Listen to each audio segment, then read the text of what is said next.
excited that we have a guest with us today.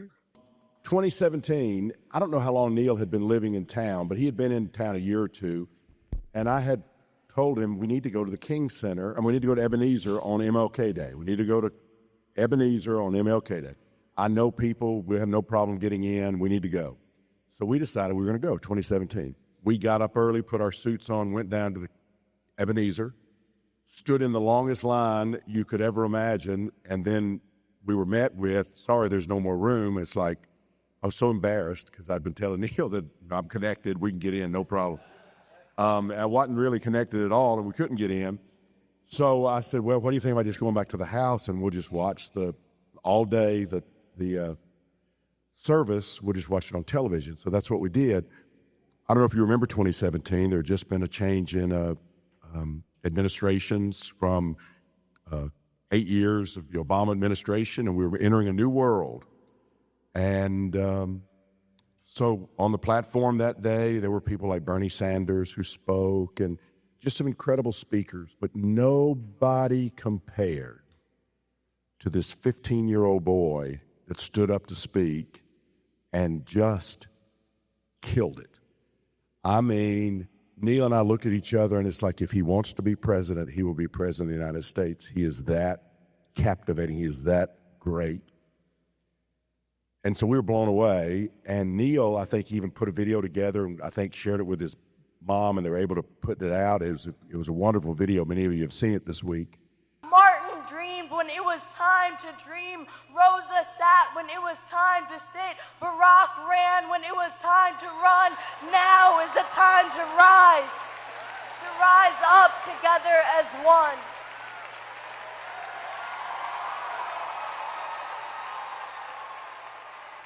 But Royce Mann was just 15 years old.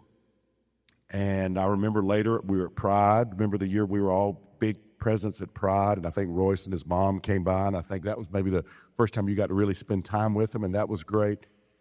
So Neil said, I don't know if you knew this, but Royce is running for school board in Atlanta and will be the youngest school board person on the school board if elected.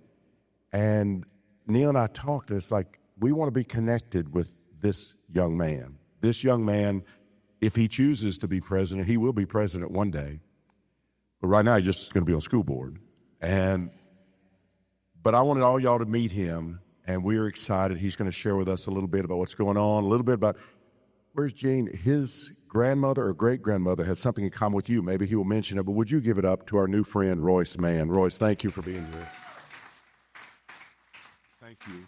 It's an honor. Thank you, Village. It is an honor to be here this morning. My name is Royce Mann. I am a lifelong Atlantan, a proud graduate of Atlanta Public Schools, a recent Emory alum, and a longtime community organizer. And I'm running for the Atlanta Board of Education, seat 8 citywide, so if you live anywhere in the city of Atlanta, I will be on your ballot. Because right now, public education is under attack. And we need a really strong first line of defense for our public schools and for the civil rights of our students and for the ability of our educators to teach the truth. And for me, this fight is deeply personal. My grandmother is my guiding inspiration. She passed away a few years ago. Her name was Connie Stewart. She worked with President Carter from the time that he was a state senator on education issues. Followed him to the governor's mansion and to the White House, and her proudest achievement was being part of the effort to create the U.S. Department of Education. And as I think we're all aware, that effort is being undone as we speak. And what guided that effort was not a commitment to streamlining bureaucracy, though that was one of the outcomes. What guided it was a commitment to education being the great equalizer that could provide economic mobility to students regardless of outcome, and that it was the federal government's responsibility to ensure that students' civil rights are protected. That's why Trump is coming after the Department of Education, especially the Office of Civil Rights, which is a lifeline for students with disabilities, for LGBTQIA plus students, for undocumented students, for students of color. These are the students who need us to stand 10 toes down for them.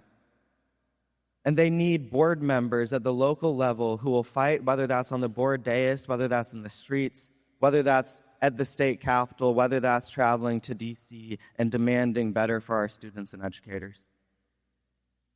I'm also running for the Board of Education because I believe that on a Board of Education, we should have at the very least 3 distinct viewpoints. We should have the perspective of educators. We should have the perspective of parents and caregivers. We should also have the perspective of students, or at the very least, those who have been in our schools as students recently. Right now, we have a 9-member Board of Education in Atlanta, and not a single person on there was a student in our schools in the last 2 decades, and I believe that that creates a disconnect. A disconnect that stops us from addressing the issues the students are facing today. That's why I'm focused on getting more mental health support for our students and more guidance. We only have 1 counselor for every 500 students in Atlanta public schools, and that's about the same across the state. But I believe we should be leading the way. With a $30 million investment out of our $2 billion budget, we could double our counseling capacity and provide the support our students need. I believe in today's world, we need to be preparing every student not just for college or the workforce, but for both. That means increasing participation in job training programs and apprenticeship programs, and expanding diverse career pathways, including in the arts. My dad is an arts educator. He's another one of my inspirations. He works in arts integration primarily, so ensuring that creativity is integrated across content areas. And we need to invest in early education. We already see vast disparities across lines of income, across lines of race, even at elementary school levels. If we don't provide universal literacy-based pre-K for every 3 and 4-year-old in Atlanta and beyond, then we're not going to be able to address those gaps. And last, as I said, we need to stand up to the attacks that we are seeing. I've been fighting to empower young people for the last 8 years. I got my start leading the March for Our Lives movement as a community organizer. This was a little bit after I had done that poem, and I was going to end with that poem and share that with y'all. But I really got started as an organizer leading the March for Our Lives movement, fighting for common sense gun legislation, safer schools, and mental health support. And what I learned through that movement is that when young people show up, those in power have to listen, because we remind them of the empathy that they once had.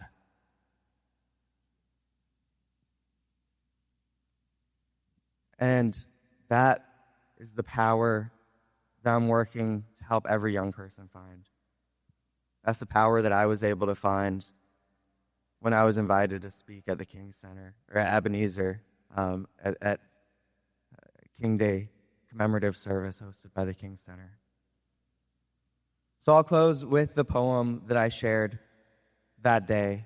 It's been a few years, so I gotta pull it up in my notes.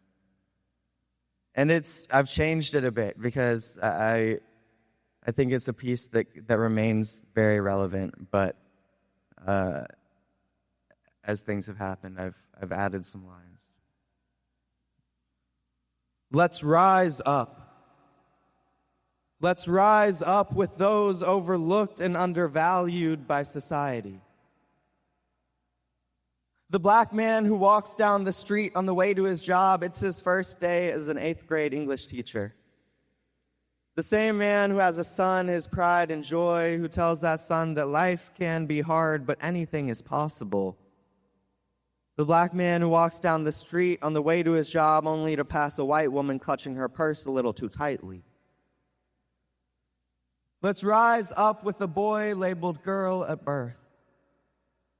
The boy who always wore dresses that never felt right. You see, no matter the size, they always seemed too tight.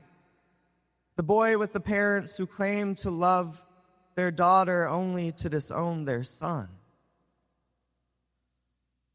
Let's rise up with the Muslim woman who works for the Justice Department only to experience injustice every time she wears a hijab. Let's rise up and lend a hand to the boy who can't. The boy who sits in a wheelchair watching the other kids play basketball. The boy who becomes the only one in his class to win an Olympic gold medal. Let's rise up with the woman who was born in the U.S., whose parents are Dominican, and whose son is an All-American linebacker. So why is she repeatedly told to go back to Mexico? Let's even rise up with the poor white boy. The one who is told he is privileged but doesn't feel that way. And yes, this boy does exist. The boy who talks about the pool his family doesn't have and wears the shoes his mother can't afford. He was given everything, right? So it must be his fault, right? Wrong, because as one YouTube commenter wrote, life can be hard if you're white, but life will never be hard because you are white. Let's rise up with the girl who crossed the border in her mother's arms when she was 3. In search of the American dream, a nightmare is what it's often seemed to be. Nevertheless, she persisted and earned a college degree. Let's rise up with a young Native American poet. She speaks truth, but no one listens. The poet who should be up here right now, the poet who instead has to hear a white boy speak of her struggle and triumph. Let's rise up. Because once we do, that glass ceiling will be in reach, and trust me, it is breakable. Once we do, we will be able to see over any wall, no matter who pays for it. Let's rise up, because wait is never a valid response to injustice, because inequality thrives at the sight of a head turned away, because ahead is the only way we can afford to go, because bystanders are never innocent in the face of oppression. Let's rise up. Let's rise up out of the comfort of our own homes. From behind our screens of privilege, because 140 characters cannot defeat hatred. Let's rise up to our elected officials, into the streets where change has for centuries been born. Let's rise up. Because if we don't, who will? If we don't, who will? Because if we don't, no one will. We must have the will to fight. Martin dreamt and he woke up the world. Rosa and Claudette sat when it meant taking a stand. John Lewis ran to continue the fight. Now is the time to rise up together as one against fascism, for our immigrant neighbors, for our LGBTQIA plus siblings, for our democracy, for public education. Thank you.